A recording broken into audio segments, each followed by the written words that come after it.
Hello, myself Lihan Pathak, senior chemistry faculty motion education private limited. मैं और मेरी team 27 जुलाई shift second का आपका जेई मेंस का 2021 का पेपर डिस्कस करेंगे। Question first, to an aqueous solution containing ion such as aluminium, zinc, calcium, iron, Na, barium, copper was added concentrated HCl followed by H2S। Salt analysis का question है। Acidic medium में H2S पास करोगे तो इसमें जो group second है उसके radical जो होंगे वो प्रेसिपिटेट बनाएंगे सल्फाइड का। तो इसमें देखो एल्यूमिनियम ये थर्ड ग्रुप का है, जिंक फोर्थ ग्रुप का है, कैल्शियम फिफ्थ ग्रुप का है, ये थर्ड ग्रुप का है, Na फोर्थ ग्रुप का है, बैरियम फिफ्थ ग्रुप का है, कॉपर केवल इसमें कौन से ग्रुप का है, रेडिकल है सेकंड ग्रुप का। तो इसमें जो केवल जो प्रेसिपिटेट बनाएगा वो कौन बनाएगा, इसमें प्रेसिपिटेट कौन बनाएगा, केवल कॉपर बनाएगा, कॉपर सल्फाइड का। ओनली कॉपर सल्फाइड का जो प्रेसिपिटेट बनाएगा वो कौन बनाएगा, केवल कॉपर, इसमें कॉपर सल्फाइड का प्रेसिपिटेट बनाएगा। H2S पास करेंगे एसिडिक मीडियम में तो कॉपर सल्फाइड का प्रेसिपिटेट बनेगा। ब्लैक कलर का प्रेसिपिटेट केवल कॉपर बनाएगा, तो आंसर इसका 1 होगा, यानी सेकंड वाला आंसर करेक्ट होगा। Which one of the following set of element can be detected using sodium fusion extract? Sodium इसमें से देखो किस किस के साथ आयनिक कंपाउंड बनाएगा, सल्फर के साथ, नाइट्रोजन के साथ, फास्फोरस के साथ और हेलोजन के साथ। इनके साथ आयनिक कंपाउंड बना लेगा और सोडियम सल्फाइड बनाएगा। इसके साथ सोडियम थायोसाइनेट, फास्फोरस के साथ सोडियम फॉस्फाइड और सोडियम हेलोजन के साथ सोडियम हैलाइड। तो इनको डिटेक्ट करने में सोडियम एक्सट्रैक्ट का यूज करेंगे। ऑक्सीजन और कार्बन का डिटेक्शन सोडियम एक्सट्रैक्ट से नहीं होगा, तो इसका आंसर हो जाएगा second. The correct order of first ionization enthalpy is, ये सारे एलिमेंट आपको दिए हैं कौन से, थर्ड पीरियड के। सोडियम से मैग्नीशियम का फर्स्ट आयनाइजेशन एंथैल्पी ज्यादा होगा, Mg से Al का कम होगा, सिलिकॉन का ज्यादा होगा, फास्फोरस का सल्फर से ज्यादा होगा, फिर क्लोरीन और सबसे ज्यादा होगा आर्गन। फास्फोरस का केवल सल्फर से ज्यादा होगा और मैग्नीशियम का केवल एल्यूमिनियम से ज्यादा होगा। पूरा ऑर्डर अरेंज करें तो सबसे कम फर्स्ट आयनाइजेशन एंथैल्पी होगा I1 किसका, सोडियम, उसके बाद aluminium, magnesium, silicon, sulphur, phosphorus, chlorine और आर्गन। इससे आप ऑर्डर मैच कर लो कौन सा ऑर्डर सही आएगा। ये aluminium, magnesium, sulphur, phosphorus, second वाला ऑर्डर करेक्ट होगा।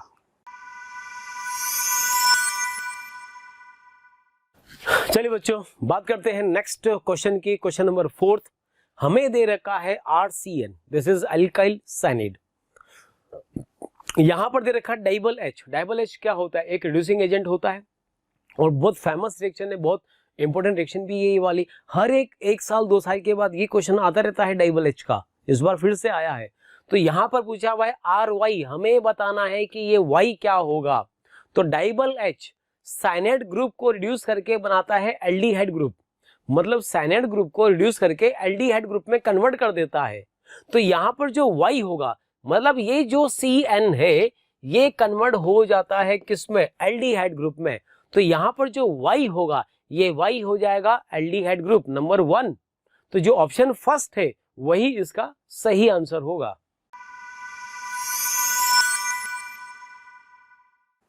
Given below are two statement, MnCN का होल 6 माइनस, FeCN का होल 6 माइनस एंड COC2O4 का whole 3 minus are D2sp3 hybridised. नहीं, Mn+2 में, सॉरी Mn+3 में 3D4 कॉन्फ़िगरेशन होगा और पेयरिंग हो जाएगी इसमें, सही है, स्ट्रॉन्ग फील्ड लिगेंड है, पेयरिंग हो जाएगी तो D2sp3 हो जाएगा। यहाँ भी पेयरिंग हो जाएगी, D2sp3 हो जाएगा। यहाँ भी ये स्ट्रॉन्ग फील्ड लिगेंड होगा, ऑक्सैलेट कोबाल्ट +3 के लिए पेयरिंग हो जाएगी, D2sp3 हाइब्रिडाइजेशन होगा। तो स्टेटमेंट फर्स्ट सही है। अब ये पैरामैग्नेटिक और अनपेयर्ड इलेक्ट्रॉन देखें तो Mn जो है इसमें +3 में पेयरिंग के बाद D4 में 2 अनपेयर्ड इलेक्ट्रॉन बचेंगे। इसमें Fe+3 में 1 अनपेयर्ड इलेक्ट्रॉन होगा और कोबाल्ट +3 में 0 अनपेयर्ड इलेक्ट्रॉन होगा। तो 4, 5 इसमें electron unpaired are paramagnetic and have 4 and 5 unpaired electron respectively. कौन? Mn और Fe नहीं, 4 इनमें तो रहेंगे, ये तो वीक फील्ड लिगेंड है, वीक फील्ड लिगेंड है ये, तो इसमें 4 अनपेयर्ड इलेक्ट्रॉन होंगे, 4 अनपेयर्ड इलेक्ट्रॉन होंगे वीक फील्ड लिगेंड के साथ। और Fe+3 में 3d5 ये वीक फील्ड लिगेंड है तो इसमें 5 अनपेयर्ड इलेक्ट्रॉन रहेंगे। ठीक है, तो स्टेटमेंट फर्स्ट भी सही है, स्ट्रॉन्ग फील्ड लिगेंड है, पेयरिंग के बाद D2sp3 और ये Cl6 या Cl- और F- ये वीक फील्ड लिगेंड है, पेयरिंग नहीं कराएंगे, इसमें 4 और इसमें 5 अनपेयर्ड इलेक्ट्रॉन होंगे।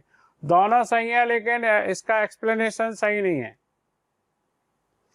तो दोनों सही है, एक्सप्लेनेशन सही है, both statement first and second are true but explanation correct नहीं है।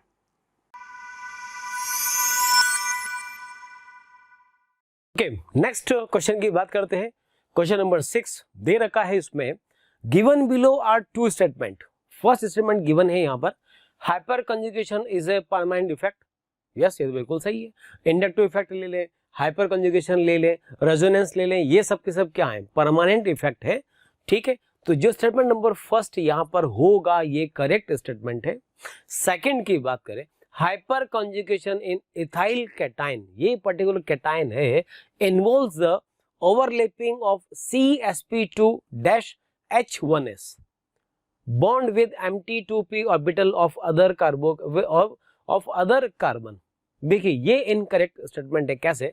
हाइपर कंजुगेशन में बेसिकली होता क्या है, इस टाइप का ये जो सिग्मा बॉन्ड होता है, ये हमने लिखा CH2+, क्या होगा इस केस में? देखो यहां पर ये जो इलेक्ट्रॉन होंगे, ये जो CH के, ये अल्फा कार्बन है, ये अल्फा हाइड्रोजन, इसके सिग्मा बॉन्ड कन्वर्ट किस में होते हैं? पाई बॉन्ड में कन्वर्ट हो जाते हैं।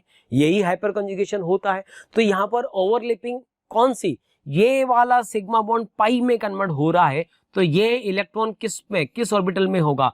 sp3 में। इस कार्बन का हाइब्रिडेशन क्या है? sp3 हाइब्रिडेशन है। तो इस कार्बन का ये इलेक्ट्रॉन sp3 हाइब्रिड ऑर्बिटल में रहेगा, और ये जो H का इलेक्ट्रॉन है ये किस में होगा? ये s ऑर्बिटल में होगा। तो यहां पर ये जो ओवरलैपिंग है इसमें लिखा हुआ है CsP2H1s, ये गलत है। इसका सही आंसर है CsP3H1s, ये होता है, ये कन्वर्ट होता है और ओवरलैपिंग किससे बनती है? इससे। यहां पर क्या लिखा हुआ है? Mt2p, इस कार्बन का कौन सा ऑर्बिटल वैकेंट होता है? अनहाइब्रिड 2p होता है। तो यहां पर ये जो लिखा हुआ है sp2, ये sp2 इसका इनकरेक्ट होगा। ठीक है, तो कुल मिलाकर यहां पर अगर हम देखें तो जो स्टेटमेंट नंबर फर्स्ट है वो तो करेक्ट है और सेकंड वाला इनकरेक्ट है। ओके, तो देखिए इस केस में अब क्या बोलेंगे, ये लिखा हुआ the first correct statement, second में क्या लिखा हुआ? CH3CH2+ involve CsP3-H1s bond with Mt2p orbital, hence given statement is false। तो ऑप्शन इसका हो जाएगा नंबर 3, फर्स्ट करेक्ट और सेकंड वाला incorrect. Okay, The addition of silica during the extraction of copper from its sulfide ore। तो silica क्यों मिलाते हैं? जो आयरन ऑक्साइड की इम्प्योरिटीज होती है इसे स्लैग यानी आयरन सिलिकेट में कन्वर्ट करने के लिए, फेरस सिलिकेट में कन्वर्ट करने के लिए इसमें क्या मिलाया जाता है? सिलिका मिलाया जाता है। तो convert iron oxide into iron silicate.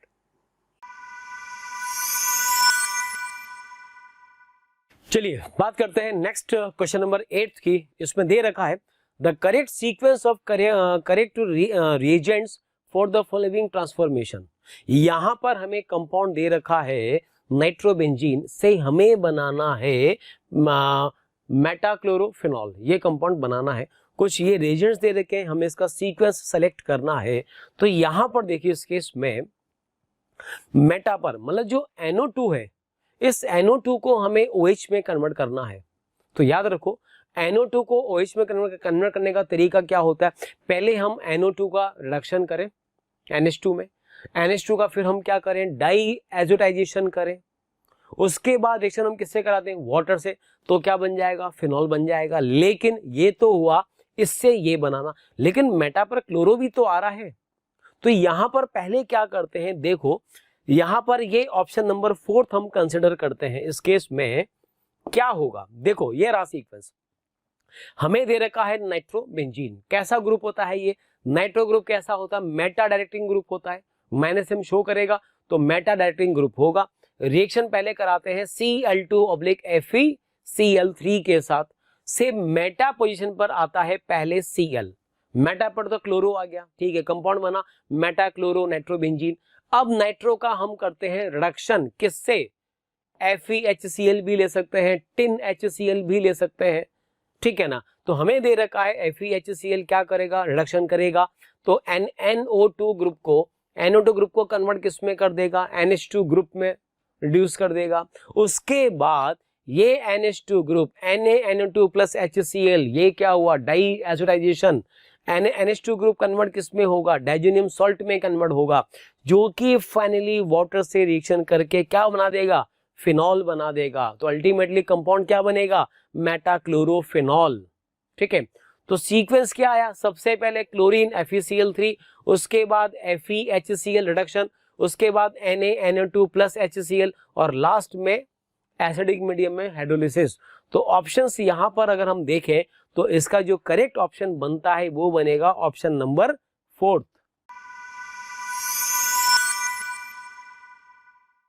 चलिए बच्चों, तो पहला क्वेश्चन स्टार्ट करते हैं इस पेपर का, फिजिकल केमिस्ट्री क्वेश्चन नंबर 9। क्या कह रहा है बच्चों, the number of neutrons and electrons respectively present in the radioactive isotope of hydrogen is.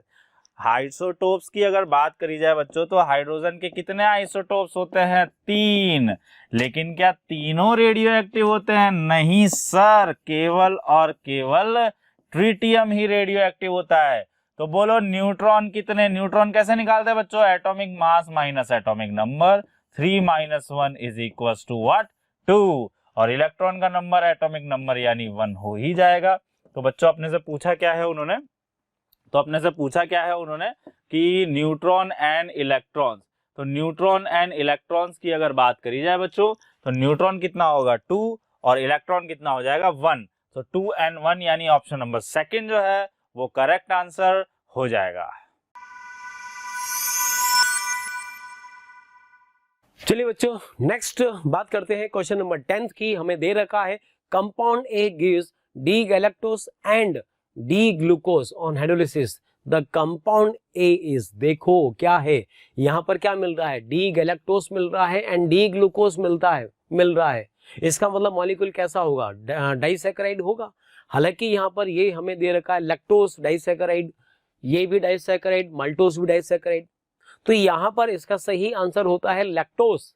अगर लैक्टोस का हाइड्रोलिसिस करते हैं तो क्या बनता है, हमें मिलता है D galactose and D glucose मिलता है। अगर मैं सुक्रोज की बात करूं तो सुक्रोज का अगर हाइड्रोलिसिस करें तो क्या मिलता है, इसमें मिलता है alpha D glucose and beta D fructose. तो कुल मिलाकर जो हमें यहाँ पर गिवन कंपाउंड है ये हमें किससे मिलते हैं, लैक्टोस से। तो लैक्टोस ही इसका परफेक्ट सही आंसर होगा।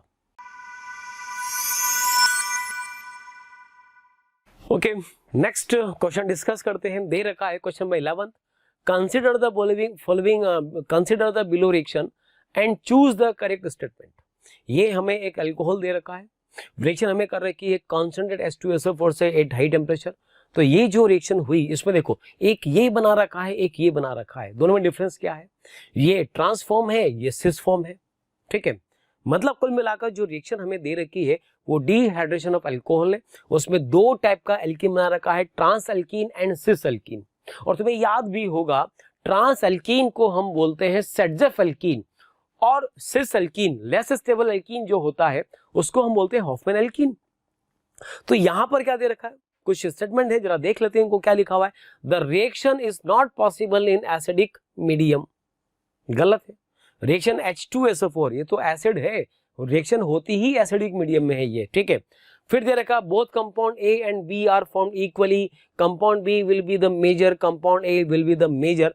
तो देखो इसके इसमें डिहाइड्रेशन ऑफ अल्कोहल का ये रिएक्शन है, और इसमें हमको पता है वही अल्कीन बनती है जो मोर स्टेबल होती है, वही मेजर प्रोडक्ट होता है, उसको हम बोलते हैं सेडजेफ एल्कीन। देखिए ये रहा इसका सॉल्यूशन। सबसे पहले क्या होगा, ये अल्कोहल ग्रुप है, H2SO4 से कौन रिलीज होगा, H+ रिलीज होगा, ये O का लोन पेयर H+ से बॉन्ड बनाएगा। तो अल्कोहल ग्रुप का पहले क्या होगा, प्रोटोनेशन होगा, O पे प्लस आएगा, O पे प्लस आएगा, तो ये H2O यहाँ से लीव करेगा, किस फॉर्म में लीव करेगा, H2O यहाँ की फॉर्म में ये लीव कर जाएगा, से यहाँ पर बनेगा कार्बोकेटाइन बना। अब हमें पता है कि रिएक्शन में अगर कार्बोकेटाइन बन रहा है तो फर्दर रीअरेंज भी होना चाहिए, ये फर्दर रीअरेंज नहीं होगा। क्यों नहीं होगा, ऑलरेडी स्टेबल है। क्यों स्टेबल है, बिकॉज ये पॉजिटिव चार्ज बेंजीन के कंजुगेशन में है, तो ये तो ऑलरेडी स्टेबल है, ये फर्दर रीअरेंज नहीं होता है, ठीक है। इसके बाद लास्ट स्टेप क्या होगा, HSO4 एज ए बेस, यहां से जो एडजेसेंट कार्बन होगा उससे H+ एक्सट्रैक्ट करेगा, तो H कौन सा रिलीज होगा, ये वाला H रिलीज होगा।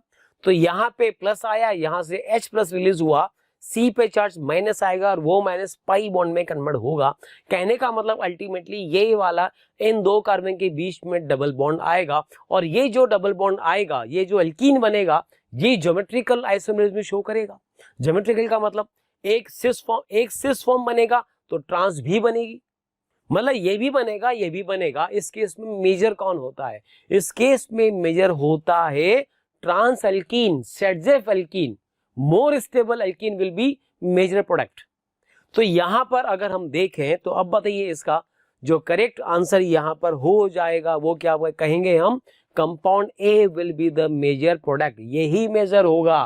तो जो करेक्ट ऑप्शन यहां पर है वो कौन हो जाएगा, A ऑप्शन, मतलब compound A will be major. तो ऑप्शन जो 4th होगा वही इसका करेक्ट आंसर होगा। चलिए बच्चों बात करते हैं नेक्स्ट क्वेश्चन की। हमें दे रखा है क्वेश्चन नंबर 12, क्या दे रखा है, what is A in the following reaction. ये A हमें यहाँ पर दे रखा है, बताना है कि क्या होगा। हमें दे रखा है यहाँ पर बेंजाइल ब्रोमाइड, रिएक्शन करवानी है इससे पोटेशियम थैलीमाइड से। तो पहले तो हम बात करें रिएक्शन है कौन सी, तो ये गैब्रियल थैलामाइड सिंथेसिस है, ठीक है। इसमें से क्वेश्चन आ रहे हैं, आप देखेंगे इस साल भी क्वेश्चन आया है, लास्ट जो सेशन हुआ था उसमें भी इसमें से क्वेश्चन था। तो यहाँ पर होता क्या है, इस जो कंपाउंड दे रखा है, अगर मैं इसको यहाँ पर लिखूं ऐसे, CH2 से अटैच्ड हमने करा बेंजीन, यहाँ पे लिखा Br, बताइए क्या होगा, क्या बनेगा। ये जो N- है ये एज ए न्यूक्लियोफाइल C पे अटैक करेगा और यहां से Br को रिलीज कर देगा। तो इस केस में यहां पर कंपाउंड बनेगा कौन सा, C डबल बॉन्ड O, यहां पर आया N और N से अटैच्ड CH2 और यहां पे कौन, बेंजीन, और इधर भी बेंजीन। इसका नेम क्या होगा, इसका नेम होगा N बेंजाइल थैलीमाइड। अब इसके बाद यहां पर फिर दे रखा है हाइड्रोलिसिस। तो जब लास्ट में इसका हाइड्रोलिसिस करते हैं, हाइड्रोलिसिस करेंगे तो बताइए क्या होगा। इस केस में यहां से ये बॉन्ड ब्रेक हो जाता है, ये बॉन्ड ब्रेक होता है, इन वाले C से जुड़ता है OH, इससे जुड़ेगा H, यहां से भी ये बॉन्ड ब्रेक हुआ, C पर आया OH, N पर आएगा H। तो बताइए फाइनली इसमें प्रोडक्ट क्या बनेगा, हाइड्रोलिसिस के बाद ये वाला तो वापस से कार्बोक्सिलिक एसिड में कन्वर्ट हो जाते हैं, मतलब थैलिक एसिड तो हमें फिर से मिल जाता है, और N पर आते हैं H2, तो हमें मिलता है NH2 CH2 और यहाँ पे कौन, यहाँ पर बेंजीन है, ठीक है। तो मैं चलो ठीक है यहाँ पर ये लिख नहीं पा रहे हैं, इसको मैं यहाँ पर लिख सकता हूँ ये लिखा H2N CH2 और यहाँ पर क्या लिखेंगे बेंजीन। तो जरा अगर हम देखें तो अब बताइए इस केस में क्या प्रोडक्ट यहाँ पर मेजर होगा। तो ये वाला जो प्रोडक्ट है यही इसमें मेजर है और ये आ रहा है इसमें कहाँ पे, यहाँ पर ये मिल रहा है हमें सेकंड। तो इसका जो सही आंसर होगा वो हो जाएगा ऑप्शन नंबर 2। चलिए बच्चों, तो अगला क्वेश्चन देखते हैं। Select the correct statements. तो बच्चों सॉलिड स्टेट से रिलेटेड ये क्वेश्चन है, ठीक है। क्रिस्टलाइन एंड अमरफस क्रिस्टल्स जो टॉपिक है जिसमें डिफरेंशिएशन आता है उस सेक्शन से रिलेटेड ये क्वेश्चन है बच्चों। तो क्या कह रहा है, सिलेक्ट द करेक्ट स्टेटमेंट्स। क्या है पहला statement, crystalline solids have long range order. Yes this is true. Amorphous solids में बेटा शॉर्ट रेंज ऑर्डर होता है, लेकिन क्रिस्टलाइन सॉलिड्स जो होते हैं उनमें लॉन्ग रेंज ऑर्डर होता है। पार्टिकल जो है वो अरेंज होते हैं, जैसे NaCl MgCl2 वगैरह होते हैं, उनमें पार्टिकल जो है वो अरेंज होते हैं और एक बड़ा क्रिस्टल, बड़ा लैटिस फॉर्मेशन करता है। बी पॉइंट क्या बोल रहा है बच्चों, crystalline solids are isotropic. No this is wrong. Actually crystalline solids are anisotropic in nature, but isotropic nature जो है बच्चों वो अमरफस सॉलिड्स का होता है। सी पॉइंट क्या कह रहा है, amorphous solids are sometimes called pseudo solids. Yes, this is true because crystalline solids are called true solids and amorphous solids are called pseudo or false solids. ठीक है, amorphous solids soften over a range of temperature. So yes, this is also true. अगर crystalline solids की बात करी जाए तो उनका melting point and boiling point sharp होता है, यानी वो एक पर्टिकुलर फिक्स मेल्टिंग पॉइंट और बॉइलिंग पॉइंट पे पिघलते या बॉयल होते हैं। लेकिन अमरफस सॉलिड्स जो होते हैं बच्चों, इनकी एक रेंज होती है ना, ऐसा कोई फिक्स पर्टिकुलर नहीं होता, एक रेंज होती है। ठीक है, ये भी ट्रू है। ई पॉइंट चेक करते हैं, amorphous solids have a definite heat of fusion. नहीं, बिल्कुल भी नहीं, ये तो गलत है। डेफिनेट हो ही नहीं सकती जब उसका बॉइलिंग पॉइंट ही फिक्स नहीं है।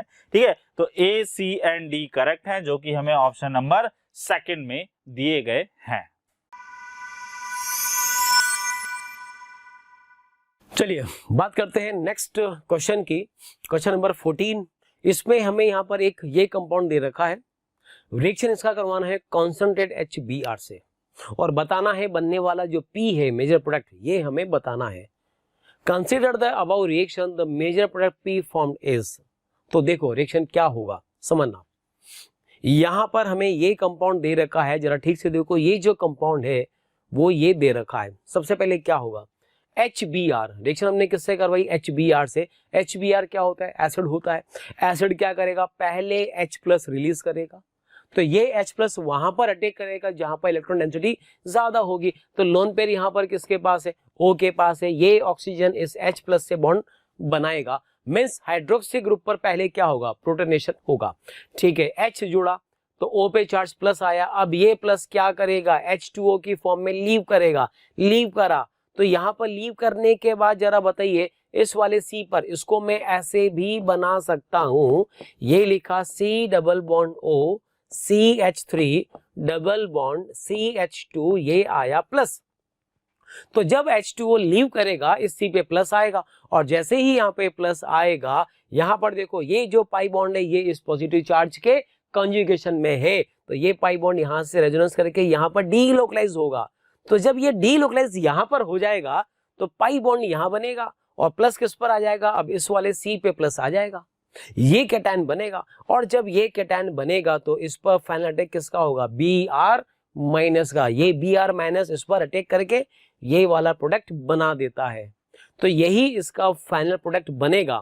और अगर हम इस प्रोडक्ट को, जो ऑप्शंस हमें दे रखे हैं उनसे अगर हम मैच कराएं तो ये मिलता है हमें ऑप्शन नंबर 3। जरा देखिए ये वाला नंबर 3, यही इसका परफेक्ट आंसर हो जाएगा मेजर प्रोडक्ट बी का।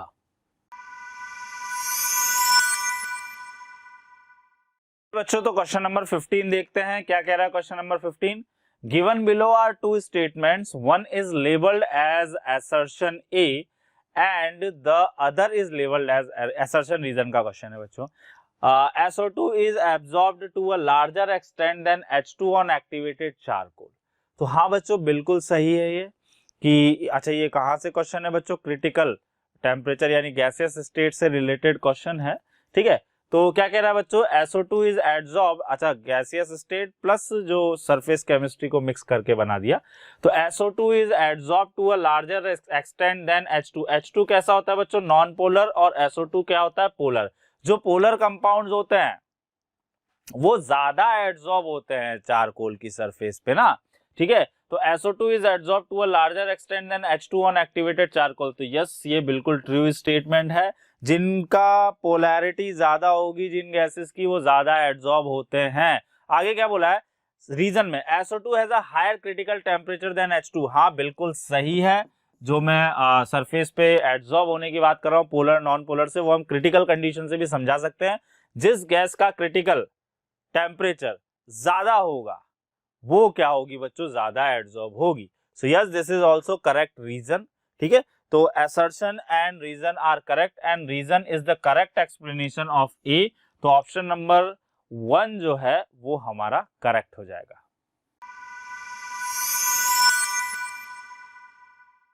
Carbon monoxide, sulphur dioxide, polychlorinated biphenyl और ऑक्साइड ऑफ नाइट्रोजन। तो इसमें देखना है कार्सिनोजन ये कौन से हैं जो कैंसर के लिए रिस्पॉन्सिबल है। मेटाबोलाइज्ड बाय पायरस प्लांट, हीमोग्लोबिन में कौन सा मिलता है, और स्टिफनेस ऑफ फ्लावर बर्ड्स को कौन गिरा देता है। तो सल्फर डाइऑक्साइड स्टिफनेस, ये एनसीईआरटी का एनवायरमेंटल केमिस्ट्री का क्वेश्चन है। तो इसका जो आंसर होगा सल्फर कार्बन मोनोऑक्साइड, इसमें जो होगा कार्बन मोनोऑक्साइड। सल्फर डाइऑक्साइड तो मैंने कहा stiffness of flower birds. Carbon monoxide क्या करता है, हीमोग्लोबिन के साथ कार्बोक्सी हीमोग्लोबिन बनाता है, पॉइजन का काम करता है। तो ए का थर्ड। पॉलीक्लोरीनेटेड बाइफिनाइल का पता नहीं है। ऑक्साइड्स ऑफ नाइट्रोजन, और पॉलीक्लोरीनेटेड ये जो बाइफिनाइल्स हैं ये कार्सिनोजन होंगे, और ऑक्साइड ऑफ नाइट्रोजन ये मेटाबोलाइड बाय पायरस प्लांट। फैक्ट है, ये एनसीईआरटी का क्वेश्चन है एनवायरमेंटल केमिस्ट्री का।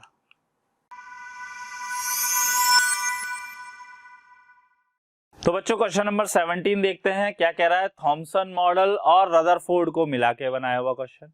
If the Thomson model of the atom was correct then the result of Rutherford gold foil experiment would have been. तो बच्चों क्या कह रहा है, एटॉमिक स्ट्रक्चर का क्वेश्चन है। अगर थॉमसन मॉडल सही होता तो रदरफोर्ड गोल्ड फॉइल एक्सपेरिमेंट में क्या चेंजेस होते।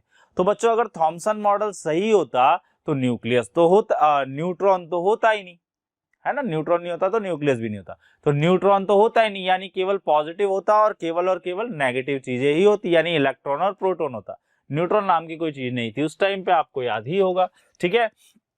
तो क्या कह रहा है, पहला point, alpha particle pass through the gold foil deflected by small angles and with reduced speed. Yes, this is बिल्कुल ट्रू, ये बिल्कुल सही है बच्चों। अल्फा पार्टिकल गोल्ड फॉइल से पास तो होते और स्मॉल एंगल से भी डिफ्लेक्टेड होते, यहां तक तो आपको याद ही है। एंड विद रिड्यूस्ड स्पीड, ऐसा क्यों? सोचो, अगर न्यूट्रॉन नहीं होते, केवल प्रोटॉन होते, तो प्रोटॉन अल्फा पार्टिकल को अपनी तरफ अट्रैक्ट कर लेते, और अगर अल्फा पार्टिकल को अपनी तरफ अट्रैक्ट कर लेते तो उसकी स्पीड क्या हो जाती, डिक्रीज हो जाती बच्चों, ठीक है। तो पहला जो है वही हमारा करेक्ट आंसर हो जाएगा, ठीक है। और दूसरे में बोल रहा है all alpha particle gets bounce back by 180, ये तो कोई लॉजिक हुआ नहीं, सारे के सारे तो बाउंस बैक होंगे नहीं। Alpha particles are deflected over a wide range of angles, wide range of angles की बात कर रहा है, तो हम जानते हैं ज्यादातर पार्टिकल्स वो स्ट्रेट जाते हैं। All the alpha particle pass through the gold foil without decrease in speed, तो ये तो वैसे भी गलत हो गया क्योंकि स्पीड तो उसकी रिड्यूस होगी ही। तो ऑप्शन 1 यहाँ पे बच्चों करेक्ट हो जाएगा। लिथियम, सोडियम, पोटेशियम, सीजियम, और इसको मैच करना है photoelectric cell, adsorbent of CO2, coolant in fast breeder nuclear reactant, treatment of cancer और बियरिंग फॉर मोटर इंजन। तो इसमें जैसे अगर अपन देखें यहाँ पर lithium make alloy with lead to make white metal bearing for motor engine. Liquid sodium metal is used as a coolant in fast breeder reactor. Potassium is a very adsorbent of CO2. Cesium is used making photoelectric cell. तो यहाँ पर lithium का use करेंगे lead के साथ मिला करके motor bearing में। सोडियम कूलेंट होता है ब्रीडर रिएक्टर में। पोटेशियम एब्जॉर्ब करता है किसको, CO2 को, और सीजियम का यूज करते हैं फोटो इलेक्ट्रिक सेल में। कैंसर के ट्रीटमेंट में रेडियो एक्टिव एलिमेंट यूज में आते हैं।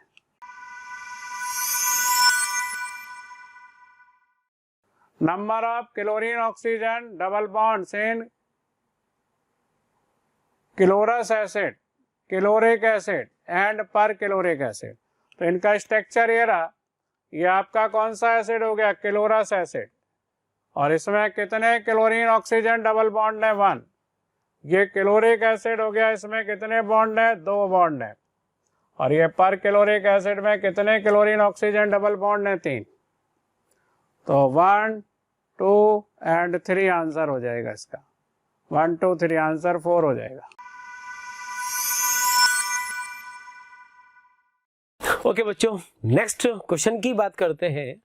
क्वेश्चन नंबर 20, इसमें हमें दे रखा है given below are 2 statement. First statement दे रखा है penicillin is bacteriostatic type antibiotic, और एक दे रखा है, सेकंड दे रखा है the general structure of penicillin is.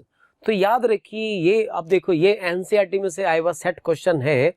ये जो स्ट्रक्चर दे रखा है ये पेनिसिलिन का ही स्ट्रक्चर है, एंटीबायोटिक होता है ये।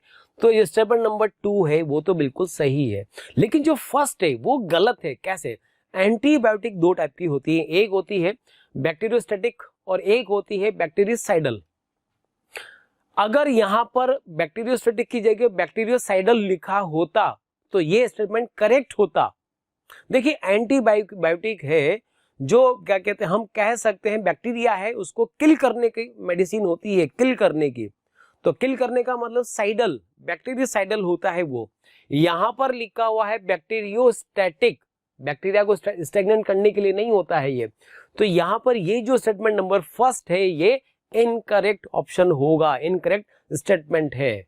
फिर से कह रहा हूं, 2 टाइप का होता है बैक्टीरियोस्टैटिक और एक होता है बैक्टीरियोसाइडल। तो जो पेनिसिलिन होता है वो रियल में बैक्टीरियोसाइडल होता है, ना कि बैक्टीरियोस्टैटिक। क्योंकि यहाँ ये लिखा हुआ है इसलिए ये जो स्टेटमेंट है वो गलत होगा। और जो सेकंड है वो तो बिल्कुल सही है, यही कंपाउंड पेनिसिलिन होता है। तो यहाँ पर अगर हम बात करें इस केस में तो जो इसका सही आंसर होगा वो हो जाएगा ऑप्शन नंबर 2। तो बच्चों सेक्शन भी देखते हैं। पहला question, the equilibrium constant for the reaction. Reaction आप लोगों के सामने है, बशर्ते रिएक्शन को ध्यान से पढ़िएगा। ये दोनों सॉलिड दिए हुए हैं बच्चों और केपी की कहानी चल रही है ना, इक्विलिब्रियम का क्वेश्चन है। तो क्या कह रहा है बच्चों, ये रिएक्शन दे रखी है, इज Kp4 केपी की वैल्यू दे रखी है। At equilibrium the partial pressure of O2 is, you have to find out in ATM and you have to round off your answer to the nearest integer. Direct formula लगाना है यार, सीधे formula लगा दो। Kp is equal to partial pressure of O2 की power half. लो खत्म picture.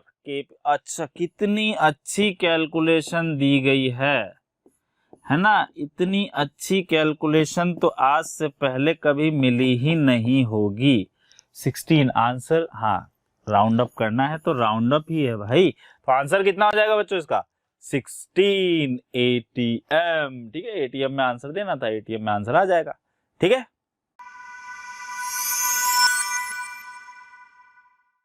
The total number of electrons in all bonding molecular orbital of O2 2 minus, O2 2 minus में देखें अगर अपन, ये बॉन्डिंग मॉलिकुलर ऑर्बिटल होंगे बिना स्टार वाले, सिग्मा 1s में 2, सिग्मा 2s में 2, सिग्मा 2pz में 2, पाई 2px में 2 पाई, ये बॉन्डिंग मॉलिकुलर ऑर्बिटल हैं, इनमें टोटल कितने इलेक्ट्रॉन हो जाएंगे 10, और स्टार वाले एंटी बॉन्डिंग। तो बच्चों नेक्स्ट क्वेश्चन पे चलते हैं। क्वेश्चन नंबर 3 क्या कह रहा है, फॉर दिस सेल, अपने को देखो पहला सेल दिया हुआ है कॉपर से कॉपर +2, कंसंट्रेशन दे रखी है Ag प्लस से Ag, ठीक है भाई, ये पहला सेल है। दिस सेल पोटेंशियल, इसके लिए सेल पोटेंशियल दिया हुआ है बच्चों E1 0.3095 वोल्ट, और दूसरा सेल दिया हुआ है बच्चों, ये देखो कॉपर से कॉपर +2, Ag प्लस से Ag। तो नोटिस करो दोनों में बेटा किया क्या, सेल सब कुछ सेम ही है, तो कंसंट्रेशन ही तो चेंज करिए, देखना जरा, 0.01 0.001 0.01 0.001। दिस सेल पोटेंशियल, दूसरे सेल का सेल पोटेंशियल क्या होगा, and you have to round off the answer to the nearest integer. क्या यहाँ पर E0 की वैल्यू सेम होगी, क्या होगी बच्चों, E0 की वैल्यू दोनों में सेम होगी, क्योंकि कैथोड और एनोड तो सेम ही है ना भाई, तो दोनों में E0 सेल तो सेम ही होने वाला है। तो फॉर फर्स्ट सेल की बात कर लेते हैं बच्चों। फर्स्ट सेल में क्या फॉर्मूला, अच्छा फॉर्मूला कंसेप्ट क्या होता है, ABC मेथड लगता है, एनोड, ब्रिज और कैथोड। तो पहले वाले के लिए बैलेंस रिएक्शन लिख लोगे, चलो मैं लिख देता हूं एक बार। ये हो जाएगा बेटा, कॉपर का तो ऑक्सीडेशन हो रहा है कॉपर +2 के अंदर, और सिल्वर का Ag प्लस से कन्वर्ट हो रहा है Ag में। जल्दीबाजी में बच्चों 2 लिखना ना भूलें कृपया करके, नहीं तो आंसर, अच्छा आप तो लिख ही आए होगे, है ना, आप क्या भूलोगे बच्चों। चलो copper +2 Ag plus gives copper +2 Ag, क्यों किया ऐसा, क्योंकि चेंज ऑफ इलेक्ट्रॉन भी तो बैलेंस करने होते हैं बच्चों। चलो E0 सेल चेक कर लेते हैं, E सेल की वैल्यू कितनी है 0. अच्छा फॉर्मूला याद है तुम सबको, E cell is equal to E0 cell minus 0.059 upon n log of copper +2 की कंसंट्रेशन, सिल्वर की कितनी होगी भाई 1 होगी, तो सिल्वर को हटा दो, ठीक है, और इधर से कॉपर की 1 हो जाएगी, तो यहाँ Ag प्लस का स्क्वायर हो जाएगा। देखो कुछ नहीं करना, दोनों सेल के लिए E0 सेल इक्वेट करने वाले हैं हम लोग। तो E सेल की वैल्यू बच्चों देखो 0.3095 is equal to E0 cell, ठीक है, माइनस 0.059 अपॉन 2, ठीक है, लॉग ऑफ कॉपर +2 की वैल्यू पुट करो, कॉपर +2 की वैल्यू पहले सेल के लिए कैलकुलेट कर रहे हैं 0.1, ये हो जाएगा बच्चों 0.1, Ag प्लस की वैल्यू 0.01, 0.01 का स्क्वायर करना ना भूलिएगा। अच्छा अब तो भूल ही चुके होगे, अब क्या बताना बेटा, है ना। तो E0 सेल की वैल्यू यहां से आ जाएगी, और दूसरी इक्वेशन में भी तो E0 सेम ही होगा, तो इक्वेट ही तो करना है, मैं वैल्यू पुट कर देता हूं। अच्छा यार E सेल की वैल्यू को लिख लो बेटा, E यही तो निकालना है, ये हो जाएगा E0 cell minus 0.059 upon 2 log A0, यानी कि कॉपर +2 है ना, कॉपर +2 की कंसंट्रेशन 0.01 है, ये हो जाएगा 0.01 अपॉन 0.001 का स्क्वायर करना नहीं भूलना है। लो भाई दोनों में E0 सेम होगा, E0 को इक्वेट कर लो। तो मैं सॉल्यूशन दिखा देता हूं इसका, कैलकुलेशन सिंपल सी है, देखो वहां 10 की पावर में चलेगा, कैलकुलेशन सिंपल है, E0 सेल इक्वेट करोगे E की वैल्यू आ जाएगी। तो ये देखो यहाँ पे इन्होंने ये E सेल पहली इक्वेशन से निकाल लिया है ना, ये फॉर्मूला बता दिया यहाँ पे, और ये दोनों तरफ क्या किया इन्होंने, इक्वेट कर दिया। तो जब आप इनको इक्वेट करोगे फर्स्ट और सेकंड से, तो यहाँ पे कितनी वैल्यू आएगी आपकी, 28 इंटू 10 की पावर -2 वोल्ट आएगी। कितनी आएगी, 28 इंटू 10 की पावर -2 आएगी। और जब आप इसको राउंड अप करोगे तो कितना आंसर आ जाएगा, 28, क्योंकि 10 की पावर -2 बच्चों यहाँ पे उन्होंने पुट किया हुआ है, ठीक है। तो आपका आंसर क्या हो जाएगा बच्चों, 28 करेक्ट आंसर हो जाएगा। चलिए बच्चों तो नेक्स्ट क्वेश्चन देखते हैं, क्वेश्चन नंबर 4 क्या कह रहा है, for the first order reaction, chemical kinetics का क्वेश्चन है बच्चों। फर्स्ट ऑर्डर रिएक्शन दे रखी है, तो रिएक्शन क्या है, A gives to B, आगे बोला है 1 mole of reactant A gives 0.2 mole of B after 100 minute. The half life of the reaction is, half life आपको निकालना है, ठीक है, तो A gives 2B हो गया है। क्या कह रहा है बच्चों, 1 mole of reactant A gives 0.2 mole of B after 100 minute. ठीक है, तो 100 मिनट की कहानी देख लेते हैं बच्चों, है ना, 100 मिनट की कहानी देख लेते हैं। तो 100 मिनट पे क्या चल रहा है बच्चों, 1 mole of reactant A gives 0.2, तो पहले इनिशियली भी लिख लेते हैं, है ना। T बराबर 0 पे A का कितना मोल है बच्चों, 1 मोल है, B तो होगा नहीं, और 100 मिनट पर वो क्या बोल रहा है, 0.2 mole of B after 100 minute. तो ये मान लो 1 माइनस एक्स हो गया, ये आपका क्या हो गया बच्चों, 2x हो गया। अच्छा, 2x की वैल्यू कितनी दे रखी है उन्होंने, 0.2 दे रखी है, तो 2x की वैल्यू कितनी दे रखी है, 0.2, तो x की वैल्यू कितनी आ जाएगी, 0.1। अब आपको निकालना क्या है बच्चों, हाफ लाइफ ही तो कैलकुलेट करना है, तो हाफ लाइफ का फॉर्मूला लगा दो। तो यहाँ पे अगर मैं यहाँ पे पुट करता हूँ बच्चों, तो A0 मोल, मोल लिख लो, कंसंट्रेशन लिख लो, एक ही बात है। ये हो गया बेटा आपका 1 मोल हो गया, और यहाँ से AT की बात करता हूं मैं, तो 1 माइनस एक्स, एक्स की वैल्यू कितनी थी बच्चों, 0.1 थी, यानी ये कितना हो जाएगा, 0.9 मोल हो जाएगा। लो भाई, तुम्हारी समस्या का समाधान। बच्चों ये हमारा AT आ चुका है, और AT का अभी हम फर्स्ट ऑर्डर का फॉर्मूला लगा लेते हैं बच्चों। तो फर्स्ट ऑर्डर का फॉर्मूला क्या होता है, K equals to 2.303 by T log A0 by AT। पर यहाँ पे 2.303 बेटा मत करना, यहाँ पे इन्होंने वैल्यू ln2 दे रखी है। अगर आप 2.303 फॉर्मूला लगाएंगे और वहां log 2 पुट करोगे, तो log 2 की वैल्यू 0.3010 पुट करोगे, तो आंसर इंटीजर में गलत आएगा, इस बात का ध्यान रखना, चेंजेस आ जाएंगे आंसर में ना। तो यहाँ पे अपन क्या करते हैं, K इक्वल्स टू ln2, ठीक है, क्या होता है फॉर्मूला बेटा, K equals to 2.303 by T log A0 by A। तो ये T हो गया, और यहाँ पे क्या कर लेते हैं बच्चों, A0 bye AT, A0 bye AT। ठीक है, चलो भाई, ये हो गई इक्वेशन नंबर 1। और T हाफ का फॉर्मूला याद करो, K इक्वल्स टू क्या होता है बच्चों, 2.303 ln2 log 2 को ही तो 0.693 लिखते हो, तो ये हो जाएगा बच्चों ln2 बाय T हाफ। ये लो, मजे करो, यहाँ पे बेटा जिसने log 2 की वैल्यू पुट कर दी होगी ना, उसका आंसर गलत आ गया होगा। ठीक है, क्योंकि देखो ln2 की वैल्यू दे रखी है, ln10 की वैल्यू दे रखी है। चलो भाई, इक्वेट कर देते हैं किसी एक इक्वेशन के लिए, रेट कांस्टेंट तो चेंज होगी नहीं, ln2 दोनों को इक्वेट करो, ln2 की वैल्यू डायरेक्ट पुट कर दूं 0.69, ये हो जाएगा बच्चों 0.69 upon T half is equal to ln A0 की वैल्यू, A0 की वैल्यू कितनी थी भाई, 1 थी, और AT की वैल्यू कितनी आ गई थी, 0.9। ये लो भाई, इसको वैल्यूज को पुट करो, सॉल्व करो, आंसर आपको मिल जाएगा। ठीक है, तो जब हम इसको सॉल्व करेंगे बच्चों, देखो सॉल्व कर ही लेते हैं, यहाँ पे हो जाएगा 0.69 अपॉन टी हाफ। यहाँ पे बच्चों देखो ln1, अच्छा यहाँ डेसिमल हटा दो तो 10 हो जाएगा, ln10 माइनस ln9 बनेगा। तो ln10 की वैल्यू, ln10 की वैल्यू बच्चों कितनी दे रखी है आपको, देखो 2.3 दे रखी है, 2.3 माइनस यहाँ पे क्या हो जाएगा बच्चों, ln9 हो जाएगा, ln9 क्या होता है, 2 log 3 हो जाएगा। ठीक है, कितना हो जाएगा बच्चों, वो 2 log 3, और log 3 की वैल्यू इसने दी नहीं है, तो आप अपने हिसाब से पुट कर दो। ठीक है, तो कितना हो जाएगा जरा ध्यान देना, इसको जब आप सॉल्व करोगे ये हो जाएगा 2.303 log 3 वैल्यू आ जाएगी। ठीक है, तो देखो इन्होंने log 3 ln3 की वैल्यू हमें नहीं दी, तो हम अपने हिसाब से पुट कर देंगे 4.48। ठीक है, तो वहां से कैलकुलेशन करके जो हमारा आंसर आएगा जरा हम देखते हैं, तो यहाँ पे हमारा आंसर बच्चों लमसम 690 के आसपास आएगा। जो टी हाफ की वैल्यू कितनी आएगी, 690। हम यहाँ ln3 की वैल्यू पुट कर रहे हैं बच्चों 1.11, इन्होंने तो दी नहीं है, तुमको याद नहीं होगी, तो तुम क्या पुट करोगे, 2.303 log 3 पुट कर रहे होगे, और log 3 की वैल्यू होगी 0.48 या 0.4771 पुट कर रहे होगे। तो आंसर में, सबके आंसर में वेरिएशन आएंगे, कोई 0.48 पुट कर रहा होगा, कोई 0.4771 पुट कर रहा होगा। ठीक है, तो यहाँ पे बच्चों क्या है, इसका आंसर जो है 690 मिनट, यानी कि देखो 600 से 700 मिनट के लमसम बीच में आएगा, है ना, कि कोई देखो वैल्यूज पे डिपेंडेंसी होगी, उसने तो दी नहीं है। बट एनटीए ने तो बेटा इसका आंसर गजब ही कर दिया, 300 दे रखा है, 300 तो हो ही नहीं सकता, पॉइंट समझ रहे हो।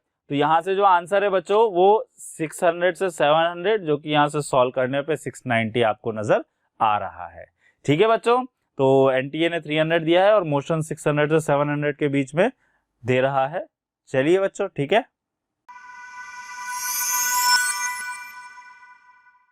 चलिए बच्चों, तो क्वेश्चन नंबर 5 देखते हैं। क्वेश्चन नंबर 5 में क्या बोल रहा है, 2SO2 plus O2 gives 2SO3।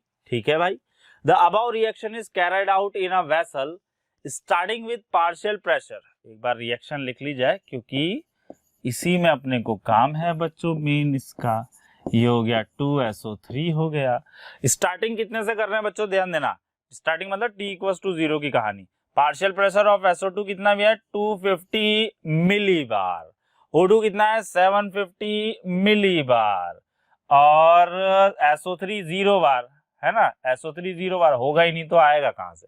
When the reaction is completed, the total pressure in the reaction vessel is। तो बोल रहा है बच्चों, जब हमारी रिएक्शन कंप्लीट हो जाएगी तो टोटल प्रेशर कितना होगा। तो देखो जरा यहाँ पे, मान लो किसी टाइम t पर ये रिएक्शन कंप्लीट होगी। अब बच्चों हम जानते हैं PV इक्वल्स टू क्या होता है, PV इक्वल्स टू nRT होता है। अगर सब चीजें कांस्टेंट कर दें तो pressure is directly proportional to mole होता है। तो जैसे आप मोल का चेंज करते थे वैसे ही यहाँ प्रेशर का कर लो, खत्म कहानी। ठीक है बच्चों। तो यहाँ पे देखना, मान लो इसके 2p प्रेशर का डिक्रीमेंट हुआ होगा। अच्छा, यहाँ एक काम करते हैं ना, सीधे स्टाइकियोमेट्री लिमिटिंग रिएक्टेंट निकाल लेते हैं। तो ये 250/2 होगा, यानी कि कैसे चेक करते हैं, याद है ना बच्चों। यहाँ पे क्या करेंगे हम, 250/2 करेंगे। तो ये वैल्यू क्या आएगी, और O2 के लिए 750/1 गिवन मोल या गिवन प्रेशर या गिवन जो भी आपका वॉल्यूम होता है डिवाइडेड बाय स्टाइकियोमेट्री।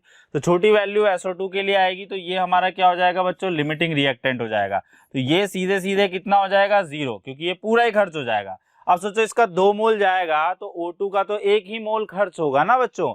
तो यानी जो भी SO2 का खर्च होगा, कंज्यूम होगा, उसका ऑक्सीजन आधा जाएगा। तो 750 माइनस 125 कर लेते हैं। तो ये कितना हो गया बच्चों, 650, यानी कि 625 हो जाएगा। चलो अच्छी बात है, और ये तो 0 हो ही चुका है। अच्छा, जितना SO2 कंज्यूम होगा उतना ही मोल तो SO3 बनेगा। तो यहाँ पे SO2 कितना कंज्यूम होगा, 250। तो SO3 कितना बनेगा, 250। ठीक है। टोटल प्रेशर निकालना है तो इनको ऐड कर लीजिए, कितना हो जाएगा, 6 7 8 875 millibar. Round off to the nearest integer, तो 875 मिली बार इसका टोटल प्रेशर हो जाएगा बच्चों। चलिए बच्चों, नेक्स्ट क्वेश्चन देखते हैं।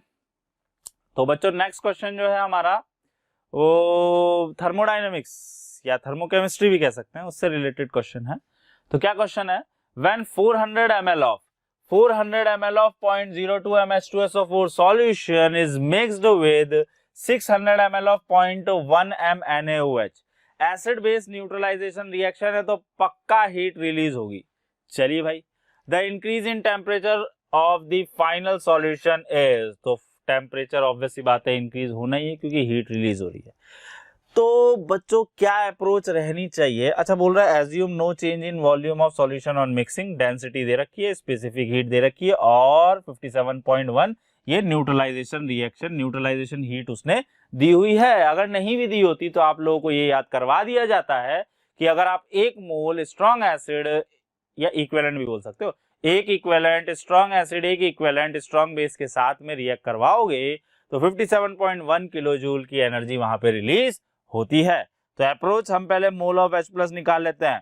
तो बच्चों मोल ऑफ H+ कैसे निकालेंगे, ध्यान देना। Molarity equals to mole upon volume, mole equals to molarity into volume. Molarity H2SO4 की 0.2 है, वॉल्यूम बेटा ml में ही चलने देते हैं। ठीक है, ml में ही चाहिए, लीटर में कन्वर्ट कर लो, 0.4 हो जाएगा। तो यहां पर क्या हो जाएगा बच्चों, कितना हो जाएगा बच्चों, 400 ml 0.2, तो हो जाएगा 4 2 जा 8, यानी 0.08 हो जाएगा। लेकिन H+ निकाल रहे हो तो ये तो 2 H+ आयन देगा ना बच्चों। तो यहाँ पे मोल ऑफ H+ कितना हो जाएगा, इंटू 2 करोगे तो ये हो जाएगा 0.16 मोल हो गया। चलो अच्छी बात है। मोल ऑफ OH माइनस जरा चेक करना, डायरेक्ट निकाल रहा हूं मैं। मोलैरिटी कितनी है 0.1 और वॉल्यूम कितना है 600 ml, यानी कि 0.6 हो जाएगा, यानी 0.06 हो जाएगा। ठीक है, अभी रिएक्शन चेक करो, रिएक्शन भाई H+ की वैल्यू कितनी है 0.16, और OH माइनस की वैल्यू कितनी है 0.06। कौन है लिमिटिंग रिएक्टेंट? ऐसा नहीं कि 16 के अकॉर्डिंग बना के आ जाओ, ठीक है भाई, LR भी तो चेक करना पड़ेगा ना बेटा। तो LR कौन नजर आ रहा है? देखो 0.16, 0.06, ध्यान से देखो LR कौन है? OH माइनस आपका LR हो जाएगा, ठीक है। तो बच्चों ये तो 1 मोल के हिसाब से रिलीज हुई एनर्जी है ना, तो डेल्टा H टोटल कितना होगा बच्चों? Mole of LR into delta H neutralization. तो मोल कितना है बच्चों? 0.06 इंटू 57.1, ठीक है, 6234, ठीक है। तो 3.426 अच्छा किलो जूल है ना, किलो जूल में हीट एनर्जी क्या हो जाएगी बच्चों? रिलीज हो जाएगी, ठीक है। ये तो डेल्टा H की वैल्यू आ गई। अब आगे क्या करना है बच्चों? उसने बोला फाइनल टेम्परेचर। तो देखो जितनी हीट न्यूट्रलाइजेशन में रिलीज होगी उतना ही तो वाटर हीट एब्जॉर्ब करेगा। This is called law of heat conservation. तो amount of heat releases in the neutralization process, that is Q is equals to ms delta T, that is heat absorbed by the water। तो कितनी release हुई बच्चों? 3.42। अच्छा एक बात का ध्यान रखना, यहाँ ये स्पेसिफिक हीट है ना जूल में दे रखी है और यहाँ तुम्हारा आंसर किलो जूल में है। तो इंटू 10 की पावर 3 करना ना भूलें, नहीं तो खतरे से खाली नहीं होगा। अब मास है ना, ये कहानी किसकी है? मास की, वाटर की है, ठीक है। तो वाटर के लिए मास कितना होगा चेक करना है। यहाँ 400 ml है, यहाँ 600 ml है, 1000 ml हो गया। डेंसिटी कितनी है बच्चों? 1 है, ml सेंटीमीटर क्यूब तो एक ही बात है यार। तो मास कितना हो जाएगा? 1000 ग्राम। और स्पेसिफिक हीट कितनी हो जाएगी इसकी? 4.18 दे रखी है। डेल्टा टी पूछा है आपसे, डेल्टा टी निकाल लो यहाँ से और फिर फाइनल माइनस इनिशियल कर देना बच्चों। तो यहाँ पर अगर देखा जाए तो इन्होंने बोला है the increase in temperature of the final solution. तो फाइनल माइनस इनिशियल करने की भी जरूरत नहीं है, ये डेल्टा टी की ही वैल्यू निकालनी है।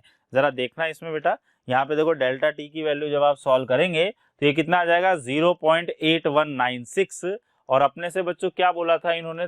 देखना यहाँ पे 10 की पावर -2, ठीक है। तो इसको अगर 10 की पावर -2 में लिखोगे तो डेसिमल आगे शिफ्ट हो जाएगा 81.96, जिसको राउंड अप करोगे तो 82 केल्विन हमारा आएगा। अच्छा बच्चों इसके अंदर भी जो एनटीए है उसने 2 दिया है और मोशन जो है जैसा अभी मैंने आपके सामने सॉल्व किया तो ये कितना आ रहा है? 82 आ रहा है, ठीक है बच्चों। तो करेक्ट आंसर क्या हो जाएगा? 82। चलिए बच्चों नेक्स्ट क्वेश्चन देखते हैं। क्वेश्चन नंबर 7 क्या कह रहा है? इन अ सॉल्वेंट, एक सॉल्वेंट में 50% ऑफ एन एसिड डाइमराइजेस। अच्छा बहुत अच्छे, डाइमराइज हो रहा है, ठीक है बच्चों। तो येलो डाइमराइज करा देते हैं। HA जो है वो डाइमराइज होएगा तो क्या बनाएगा बेटा? HA का होल ट्वाइस, ठीक है। And the rest dissociate. अच्छा दोनों हो रहा है तो बेटा 50% तो डाइमराइज हो रहा है और 50% डिसोसिएट हो रहा है। चलो अच्छी बात है। फाइनल सॉल्यूशन में तो ये दोनों चीजें ही मिलेगी ना आपको, दोनों को जोड़ के वांट ऑफ फैक्टर बताना है। The want of factor of the acid is, आगे क्या लिखा है? इंटू 10 की पावर -2 में आपको बताना है। तो मान लो बच्चों अपने को मोल वगैरह कुछ दिया तो है नहीं, तो अपन ये ले लेते हैं कि बेटा इसके इनिशियली कितने मोल होंगे? 1 मोल। तो उसमें से 50% आपका डिसोसिएट हो रहा है तो 50% ही क्या हो रहा है बच्चों? डाइमराइज हो रहा है। तो सोचो जब इसका 50% डाइमराइज होगा तो वो कितना देगा? आधा ही तो देगा ना, डाइमराइज मतलब 2 से 1 बन रहे हैं। तो 1 का 50% 0.5 हो गया बच्चों, है ना। इधर 0.5 ले लो और इधर भी 0.5 ले लो। ये तो स्टार्टिंग में पिक्चर थी आपकी और डाइमराइज होने के बाद की पिक्चर क्या होगी बेटा? इसका आधा कर दो 0.5/2, क्योंकि 2 मिलके 1 बना रहे हैं। और यहाँ पे क्या होगा बेटा? 0.5 डिसोसिएट होगा तो 0.5 इसका भी मिलेगा और 0.5 इसका भी मिलेगा। तो टोटल क्या मिलेगा आपको?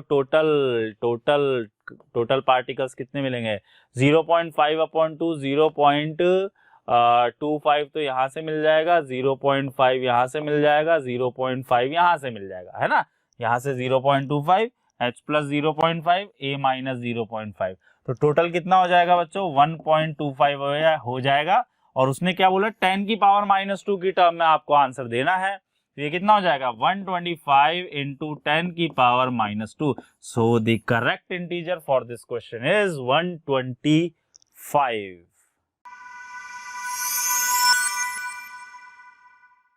चलिए बच्चों, तो नेक्स्ट क्वेश्चन देखते हैं, क्वेश्चन नंबर 8। क्या कह रहा है, 10 ml of 0.05 m KMnO4, 10 ml of 0.05 m KMnO4 solution was consumed in a titration with 10 ml of oxalic acid dihydrate solution. The strength of given oxalic acid solution is। तो titration का question है बच्चों stoichiometry 2 topic से। तो खत्म कहानी। हाँ, equivalent point पर क्या करना है, मिली इक्विवेलेंट ही तो बराबर करने हैं भाई KMnO4, और इधर क्या हो जाएगा मिली इक्विवेलेंट। मिली क्यों ले रहा हूँ बेटा, क्योंकि ml में है ना, इसलिए मिली ले रहा हूँ, ठीक है। चलो अच्छा, दोनों तरफ KMnO4। यहाँ ऑक्सैलिक एसिड डाइहाइड्रेट क्या होता है H2C2O4.2H2O। लो खत्म, कंसेप्ट ही खत्म, ठीक है ना। अच्छा, मिली इक्विवेलेंट क्या होता है बच्चों, नॉर्मेलिटी इनटू वॉल्यूम, है ना। तो यहाँ पे क्या हो जाएगा नॉर्मेलिटी इनटू वॉल्यूम का ध्यान रखना भाई, ml में पुट करना, जल्दीबाजी में उल्टा सीधा नहीं कर देना, दोनों तरफ सेम यूनिट होनी चाहिए। यहाँ पे भी नॉर्मेलिटी इनटू, अच्छा यहाँ एक काम करते हैं ना यार, अच्छा चलो वॉल्यूम तो दिया ही है अपने को ना, तो नॉर्मेलिटी इनटू वॉल्यूम लगा लेते हैं, ठीक है भाई H2C2O4.2H2O। चलिए अब नॉर्मेलिटी कितनी दे रखी है KMnO4 की। अच्छा ध्यान दो, ऑक्सैलिक एसिड है बच्चों, ऑक्सैलिक एसिड का मतलब क्या हो गया, एसिडिक मीडियम हो गया। एसिडिक मीडियम में याद करो KMnO4 चेंज होता है +7 से +2, ठीक है। तो नॉर्मेलिटी को लिख दिया बेटा molarity into valency factor into volume, ठीक है, of KMnO4 is equal to normality into volume. अच्छा इसको भी लिख देते हैं, ठीक है, इसको भी अपन क्या करते हैं उसी फॉर्मेट में लिख लेते हैं, ठीक है। तो ये क्या हो जाएगा अपना, देखना ये हो जाएगा molarity into valency factor into volume of oxalic acid dihydrate. अच्छा मोलैरिटी कितनी दे रखी बच्चों 0.05, वैलेंसी फैक्टर कितना हो जाएगा, देखो +7 से +2 जा रहा है तो बच्चों 5 का चेंज आएगा, वॉल्यूम कितना हो जाएगा 10 हो जाएगा, that is equal to molarity यहाँ पे कितनी दे रखी है बच्चों, अच्छा वही तो निकालनी है। Valency factor oxalic acid check करो क्या होता है H2C2O4, ठीक है, यानी कुल मिला के C2O4 -2 इसका आयन होता है और ये CO2 में जाता है, तो प्लस का 3 से कितना जाता है बच्चों, प्लस का 4 जाता है, तो चेंज ऑफ इलेक्ट्रॉन 2 इलेक्ट्रॉन होगा, तो वैलेंसी फैक्टर कितना हो जाएगा इसका 2 हो जाएगा, ठीक है। तो वैलेंसी फैक्टर कितना हो गया 2 और वॉल्यूम दिया हुआ बेटा 10, तो मोलैरिटी कितनी हो जाएगी देखना 0.05 इंटू 5 इंटू 10 अपॉन 2 इंटू 10, ठीक है, ये कैंसिल आउट हो गया, 0.25 अपॉन 2 हो जाएगा, यानी 0.125 इसकी क्या आ गई बच्चों मोलैरिटी आ गई। बट हमें स्ट्रेंथ निकालनी थी ग्राम पर ml में। अच्छा मोलैरिटी का फॉर्मूला अगर हम देखें बच्चों तो क्या होता है इसका मोल पर लीटर, है ना, और मोल पर लीटर, और मोल से अगर अपने को मास बनाना है तो क्या करें मोलर मास से मल्टीप्लाई कर दें, ठीक है। तो स्ट्रेंथ बच्चों देखना, स्ट्रेंथ की अगर बात करी जाए, स्ट्रेंथ अगर हम देखें तो कितना हो जाएगा बच्चों 0.125 मोल पर लीटर हो ही चुका है, और मोलर मास निकाल लेते हैं। तो बच्चों ध्यान रखना है यहाँ पे ऑक्सैलिक एसिड डाइहाइड्रेट है, तो ऑक्सैलिक एसिड डाइहाइड्रेट का मोलर मास अगर देखोगे तो 126 ग्राम पर ml होगा, तो ये ले लिया हमने बच्चों 126 ग्राम पर मोल, ml नहीं भाई मोल, तो मोल से मोल कट गया, इसको सॉल्व कर लो और तुम्हारे पास स्ट्रेंथ आ जाएगी। कितनी स्ट्रेंथ है बच्चों 15.75, इसको सॉल्व करोगे तो 15.75 आपके पास आ जाएगा। लेकिन ध्यान दो बच्चों 10 की पावर -2 भी तो दिया हुआ है, तो 1575 इंटू 10 की पावर -2, तो करेक्ट आंसर कौन सा हो जाएगा बच्चों 1575, ये आपका क्या हो जाएगा बच्चों करेक्ट इंटीजर हो जाएगा। चलिए बच्चों, तो नेक्स्ट क्वेश्चन देखते हैं। क्वेश्चन नंबर 9 क्या कह रहा है? 3 moles of metal complex with formula. ये देखो बच्चों, इसका फॉर्मूला दिया हुआ है। क्या है formula? COEN whole twice Cl3 gives 3 mole of silver chloride. तो बच्चों 3 मोल इस कॉम्प्लेक्स का 3 मोल सिल्वर क्लोराइड दे रहा है। तो बोल रहा है secondary valency of cobalt in the complexes. तो सोचो बच्चों, अगर इसका फॉर्मूला, ठीक है, COEN होल ट्वाइस Cl3 और ये क्या दे रहा है? 3 मोल ही आपको क्लोरीन दे रहा है। तो यहाँ पे अगर बात करी जाए, ये Cl3 हो गया, है ना, on treatment with axis of AgNO3। तो जब हम इसकी रिएक्शन करा रहे हैं AgNO3 के साथ में, तो ये क्या देगा बच्चों? AgCl देगा। और ये बोल रहा है इसका 3 मोल दे रहा है। ध्यान से समझो, इसका 3 मोल दे रहा है। जब हम इसका क्या ले रहे हैं बच्चों? 3 मोल ले रहे हैं। इसका मतलब इस कंपाउंड में एक ही क्लोरीन तो स्फीयर के बाहर है बच्चों। ये लो, ये फॉर्मूला। अब लिखो जरा, अब देखो जरा, ये देखो AgCl। तो बेटा इसका 3 मोल इसके 3 मोल से मिल रहा है। क्या ये बात सही है? देख लो, यहां से टूटेगा माइनस प्लस, इसका 3 मोल। अच्छा, ये जो है ये बाइडेंटेड लिगेंड होता है, यानी यहां से टोटल डेंटिसिटी आएगी 2 और क्लोरीन से कितनी आएगी? यहां से टोटल कितनी आएगी? 4 और यहां से कितनी आएगी? 6। यानी जो सेकेंडरी वैलेंसी, प्राइमरी वैलेंसी तो इसकी क्या होगी बच्चों? ये +1 होगी। प्राइमरी वैलेंसी अगर पूछता तो +1 आता। सेकेंडरी वैलेंसी पूछ रहा है तो सेकेंडरी वैलेंसी कौन सेटिस्फाई करता है? लिगेंड सेटिस्फाई करते हैं। तो सेकेंडरी वैलेंसी का आंसर कितना हो जाएगा बच्चों? 6 हो जाएगा। ठीक है, अगर आप देखो यहाँ पे तो सेकेंडरी वैलेंसी कितनी हो जाएगी बच्चों? 6 हो जाएगी। ठीक है बच्चों, तो इसका करेक्ट आंसर क्या हो जाएगा? 6। चलिए बच्चों, नेक्स्ट बात करते हैं, नेक्स्ट क्वेश्चन लेते हैं। क्वेश्चन नंबर 10 हमें दे रखा है the dihedral angle in staggered form of Newman projection formula और Newman position of 111 trichloroethane is blank space degree round off the nearest integer. तो देखिए यहाँ पर अगर हम देखें तो ये जो मॉलिक्यूल होता है 111 ट्राइक्लोरोइथेन, क्या मॉलिक्यूल होगा? 1 नंबर पर यहाँ पर ये एक कार्बन इसमें नहीं होगा, इसको मैं हटा देता हूँ। 2 कार्बन हमने लिखा Cl, यहाँ पे कौन? H। और हम यहाँ पर कंसिडर कर रहे हैं इस बॉन्ड के अबाउट कन्फर्मेशन की। तो इसके अबाउट अगर हम कन्फर्मेशन ड्रॉ करें स्ट्रैगर्ड फॉर्म, तो बताइए कौन सी फॉर्म बनेगी? इस टाइप की फॉर्म बनेगी। इसमें हमने फ्रंट कार्बन ये लिया, इस पर 3 क्लोरीन अटैच्ड है, और बैक कार्बन ये सर्कल है जिसके पास 3 हाइड्रोजन है, और ये इसका स्ट्रैगर्ड फॉर्म है। तो बस ये बताना है कि ये जो एटम है ये और ये, इनके बीच में डाइहेड्रल एंगल कितना होगा। तो देखिए ये जो एंगल है, यही एंगल पूछा है, तो ये एंगल कितना होगा? 60 होगा। भाई यहां से लेकर यहां तक ये टोटल एंगल कितना है? 120 होता है। और ये एंगल क्या है? इस 120 का हाफ है। हाफ का मतलब कितना हो जाएगा? 60 डिग्री। तो इसका जो सही आंसर होगा डाइहेड्रल एंगल का, वो कितना हो जाएगा? 60 डिग्री होगा। यही इसका करेक्ट आंसर होगा।